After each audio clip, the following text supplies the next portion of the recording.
getting ready for 19 laps of action here at the Ricardo Tormo circuit for Alonso Lopez on pole position, and he makes a decent start for Fermin Aldeguer with a very good start. Looks like he's going to be able to take the whole shot.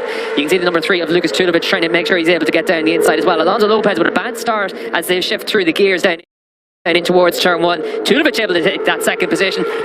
Steve, that's a great start from Aldeguer from the middle of the front row. He got that thing rolling. Coming through, it's Tiger harder than number 23. Pushes back Tulovic one place and through on the inside. Yes, through goes Lopez. So Lopez, but Alex Toledo is up in about 7th place. There he is, just behind Dimas Ekky. Everyone through the final corner. We've got a race on our hands here. Can Lopez?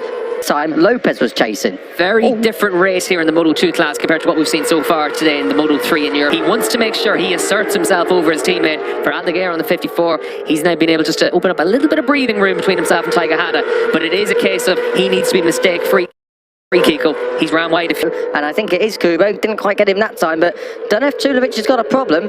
Well, he has got a problem. He's going backwards. Or Taiga Hada there in the 23, under attack now from Adam Norridin. You mentioned Norridin in the build-up, Kiko. It looks like he's been able to build on that confidence of his first podium finish. Last time out in Estoril to give himself very easy to push the front. He puts that moto2 back right where Tiger Harder didn't want to see it, and up into 3rd place, Steve. Yeah, good move by Adam Norridin to get down the inside there through the second gear, right aggressive on the earlier laps. Now he's the man under attack as well. Kem Kubo able to make some progress. Looks like there's a few spots there as well. Maybe that's causing a little bit of an issue for some of them. Haven't really seen too many for us in our commentary box position, but very easy for it to just come up out of nowhere here in Valencia. Because he's fallen all the way down. You can see the number 3 at the top of the screen trying to attack on Alex Toledo.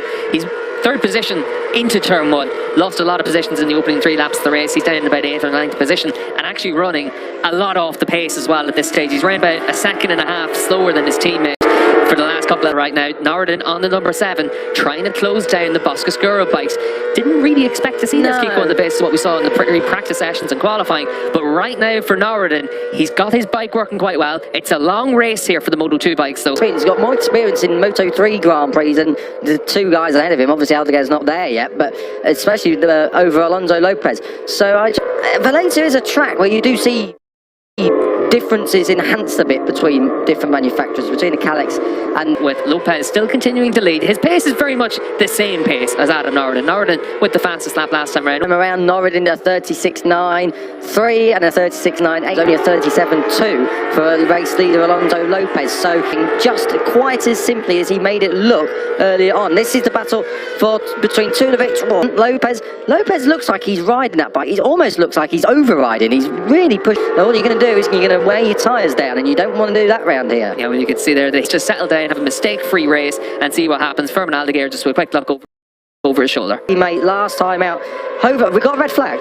We have got a red flag. I don't know what's exactly happened there. That's hopefully... Oh dear, we've got a rider down. That's one of the stock 600 runners. National for the riders around. So the rider now who's fallen is just being taken off on a stretcher.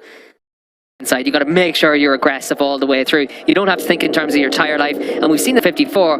There's a lot of pressure on him now as well, Kiko. Double winner last time out.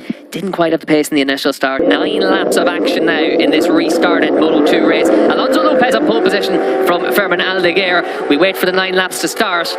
And Lopez from the pole has made a decent start. Norridin with a good start. Taiga Hada once again on the 23 with a very good start. Hada trying to just weave his way down the inside in towards turn 1. Is he going to be brave to try and take that race lead? He's not quite able to do that. Slots into 2nd place behind Alonso Lopez. Fermin 2. He doesn't want to let his teammate Alonso Lopez get out of sight. He's going to make sure that he's up into that 2nd position. Yeah, good start from Taiga Hada. We said this would favour him, and it does. Will Aldeguer go for the lead? No, because he's about of a second, and I've got to say it's not looking too bad at the moment for Aldeguer. So you can see that it is starting to just stretch out. Aldeguer doing everything he can at this stage just to try and break the spirits of his teammate, but Adam and again in the past where the Boscoscuro bikes are under pressure in the early stages of the race, but then pretty quickly establish themselves and open up a little bit of Taiga Hada until Tulovic makes that move as well. The problem is Hada is so strong on the bikes. Is he going to try and fight back?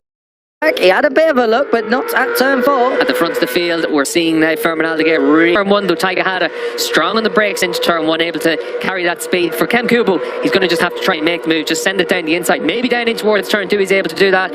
He's got to try and get down into the left-hander, able to make the move now.